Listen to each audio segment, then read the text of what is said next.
why you are still bloated no matter what you eat. I imagine because you clicked on this video that you are experiencing some bloating, and you've probably tried to cut out gluten and dairy and you're still not quite feeling right. So today we're going to talk about the simplest explanation so you can understand why you are bloating, and after this video hopefully you're going to go, that makes a lot of sense now. Okay, first of all, if you don't know who I am, my name is Will. I help people with chronic gut issues, exactly what I did a few years ago when I looked a bit rough. If you want to learn my story or learn the type of people that we help, there are other videos for that. This is just going to be specifically on the bloating mechanisms. Now, for you to understand the gut better, I'm going to introduce a printer analogy, all right? And you're going to be asking, how does this relate to bloating? Well, just stick with me for now and it'll make sense, okay? We have a simple input system, output system here, okay? Now, the input for a printer is the paper, and then you have the system of the printer, and then you have the output, which is hopefully printed paper. But sometimes we get errors. We know printers are very unreliable, so we always get errors, okay? Yeah, and of course, the first thing that we would do is check the input. We would have a look at the paper. Is there sufficient? There's a printer next to me, by the way, that's what I'm looking over here, but there is sufficient paper. But then if we made sure the paper was good, we wouldn't just keep changing the paper. We wouldn't just keep, let's add it colored paper. Let's add A5 paper. Let's add more paper, right? Or less paper. And if you were still getting the same errors, that would be silly, right? Because paper clearly isn't the issue. You would then look at the actual system of the printer. You would go, okay, well, maybe there's low ink. Maybe there's no power, actually. Maybe there's a paper jam. And that's exactly how your gut is functioning, because everyone keeps manipulating the paper or the food. Okay, let me do carnivore, let me do low FODMAP, let me do paleo. But you keep getting the same errors, which is the symptoms that you're experiencing. In this case, it's the bloating. And you keep changing the food. But you've completely neglected the system, right? The stomach acid, your gut bacteria, your motility, all these parts of your GI system you're ignoring and wondering why you're still getting the errors. So yes, the input is important. We've got to make sure there's paper in the printer or the food that we're eating is clean. But once that is checked off, we have to look at, okay, what's going wrong with the system to still give us outputs. So assuming that the food is clean, that we're eating whole foods and we generally got a 80% good diet, then bloating is an error of a broken system, which is our GI system, right? But that then leads to the question, what parts of this GI system are broken? Now, the reason people are struggling with so many gut issues today, 1 out of 5 people deal with chronic gut issues, is because they simply don't understand how the gut works. And that is what I'm here to educate you on. Let's go through some examples about the system that might not be working, which is, potentially giving you this bloating. This first one is your stomach acid, all right? Okay, so when we eat food, it goes into the second part of digestion, which we can see here, which is our stomach. And if we have low stomach acid, which is very common, especially as we age or we're not getting the right nutrients, or if you're on PPI medications like Azempro and things like that, that can reduce our stomach acid. And that means that we can't break down our food very well. That leads to over fermentation, and that's going to cause this sensation of gas and bloating in the stomach that you are experiencing. And that might stay the same no matter if we're eating whatever food. We can eat rice, but if we've got low stomach acid and not enough, secretions to actually break down the food, everything's going to ferment and bloat. And actually, if we have, inhibited stomach acid, that means we won't release as much enzymes or bile, which also helps break down our food as well. And that process is called upstream digestion. So we might have poor upstream digestion. We also might have slow motility. That's one of the first things that we have to check. If someone's not having a bowel movement every single day and they're, severely constipated, that's going to create a lot of pressure. And that's going to mean food sitting too long, bacteria can over ferment, and that's going to cause some bloating as well. And that would be another error of the system, that things are moving too slow. You might also have a damaged gut barrier. This is sometimes referred to leaky gut, which is an increased permeability in the cells in your gut lining, which sounds complicated, but I promise you it's not.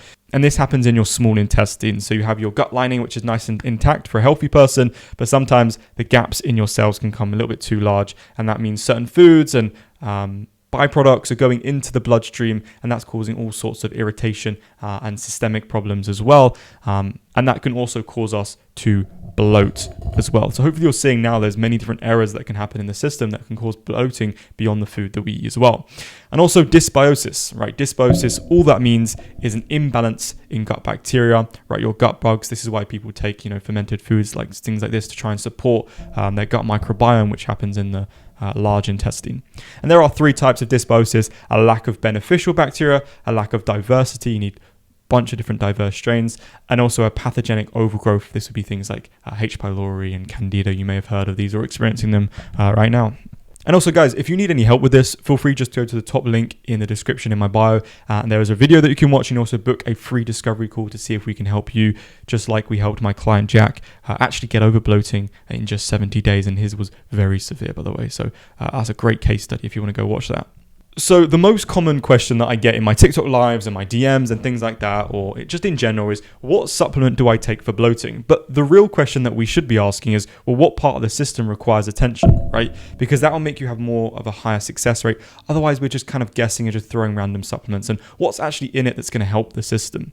And what part of the supplement is actually addressing these areas, and what part do you actually need to address? And that is the non-sexy answer. That's the no magic pill. Everyone's waiting to hear for me to say, oh, just take BPC 157, just take this probiotic, which again, these supplements can be amazing, right? If done in the right order and the right person, but there isn't a magic pill, and there isn't one thing that's going to completely or change your life for most people. And when someone says, how do I fix my gut, which is the most common question I get, that's really like asking how to a mechanic how to fix my car. Because it makes no sense, because, well, what's wrong with it in the first place?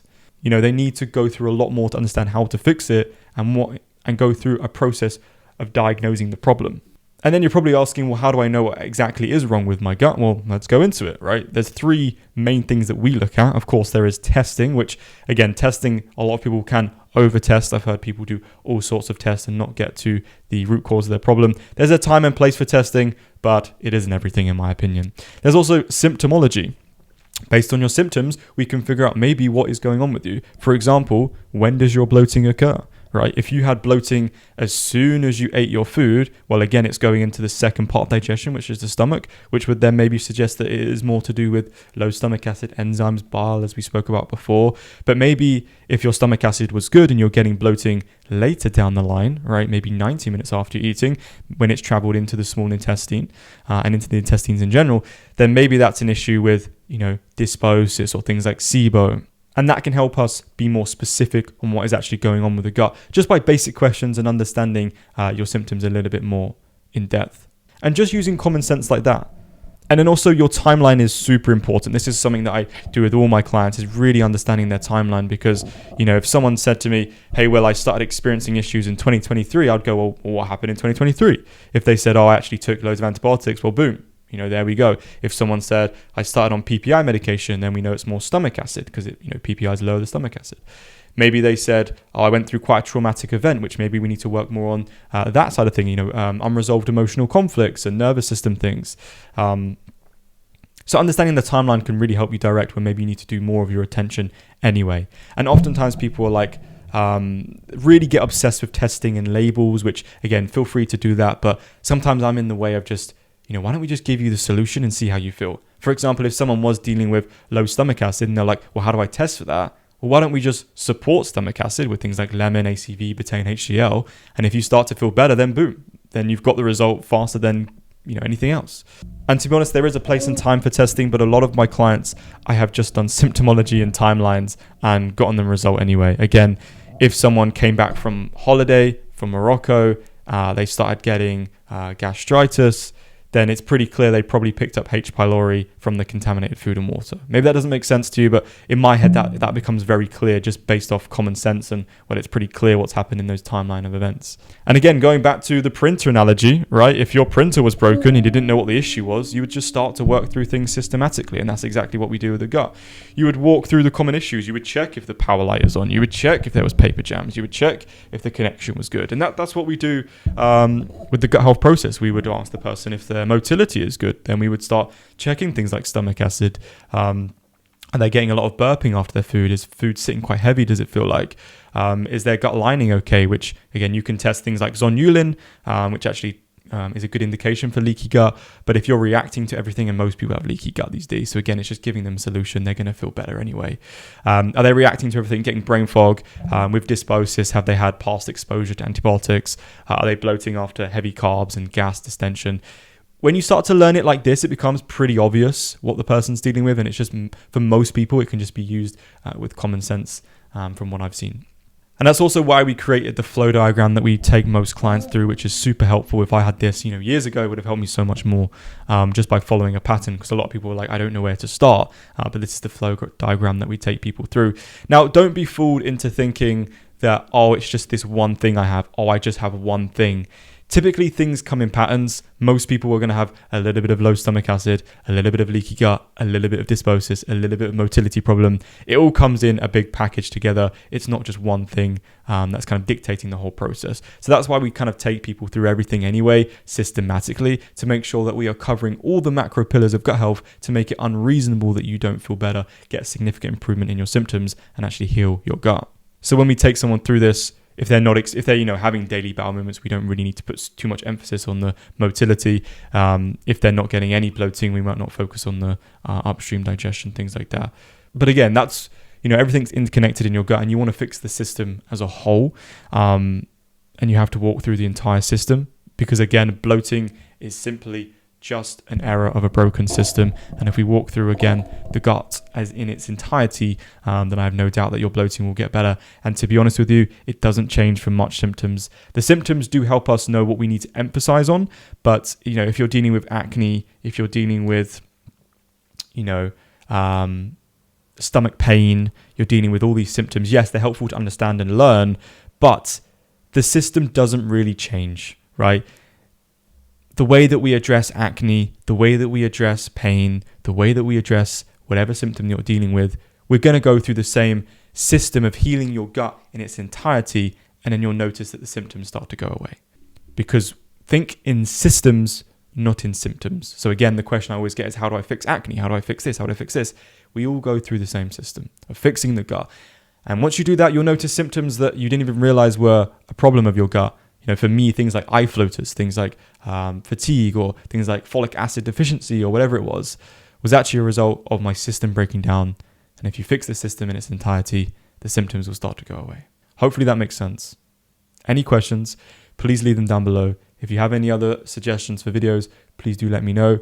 My Instagram will be in the description as well. If you want to DM me, please feel free to do so. Until then, adios.